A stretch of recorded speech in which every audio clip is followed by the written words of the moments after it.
এবছর প্রাইমারি টেটে যে প্রশ্ন এসেছে সবই তো ভীষণ কনসেপচুয়াল, আপনারা দেখেছেন। তো এই যে ঘড়ির অঙ্ক, ক্যালেন্ডারের অঙ্ক, প্যাটার্নের অঙ্ক, এগুলো অ্যাকচুয়ালি রিজনিং এর সাবজেক্ট, কিন্তু প্রাইমারি টেটের সিলেবাসে অন্তর্ভুক্ত করেছে, ফলে অঙ্ক এসেছে একটা একটা করে আমরা দেখতে পেয়েছি।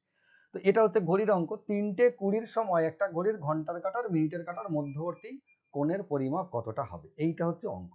তার মানে আমি যদি একটা ধরে নিন, একটা সুন্দর করে এরকম করে ঘড়ি আঁকলাম, এইটা হচ্ছে 12টা বাজে, এইখানে 6, এইখানে 3, এইখানে 9, এরকম করে আমি আঁটলাম, ঠিক আছে। এবারে ঘড়ির কাঁটা বানাচ্ছি, মনে করুন 3:20 বাজে, এখানে 4 থাকে, এখানে 5 থাকে, 3:20 মানে মোটামুটি 3টা পেরিয়ে গেল, এটা ঘন্টার কাঁটা, আর 20 মানে এই সোজা মিনিটের কাঁটা চলে গেল।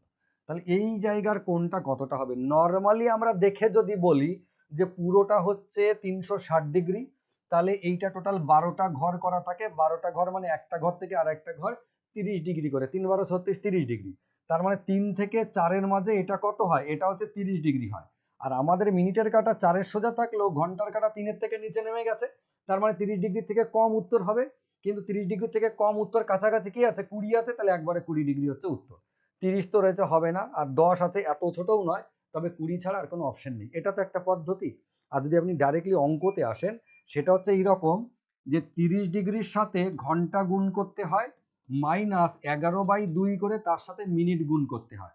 তার মানে 30 ইন্টু ঘন্টা মানে এখানে হচ্ছে 3টে বাজে, -11/2 মিনিট কত ছিল? মিনিট হচ্ছে 20। আমরা কাটাকাটি করলে 3 30 90, মাইনাস এইটা এটা কাটলে 110, ফাইনাল উত্তর কত? -20। তো -20 ডিগ্রি আর 20 ডিগ্রি গল্পটা একই, একটা এদিক থেকে একটা ওদিক থেকে। তো এই যে 20 ডিগ্রি বেরোলো, সেটা হচ্ছে অ্যাকচুয়াল উত্তর। এইখানে যদি কোনো ভগ্নাংশ আসে, পয়েন্টে আসে, যেভাবে আসুক, সেটা একদম অ্যাকুরেট এবং কারেক্ট ডিগ্রিটা থাকে।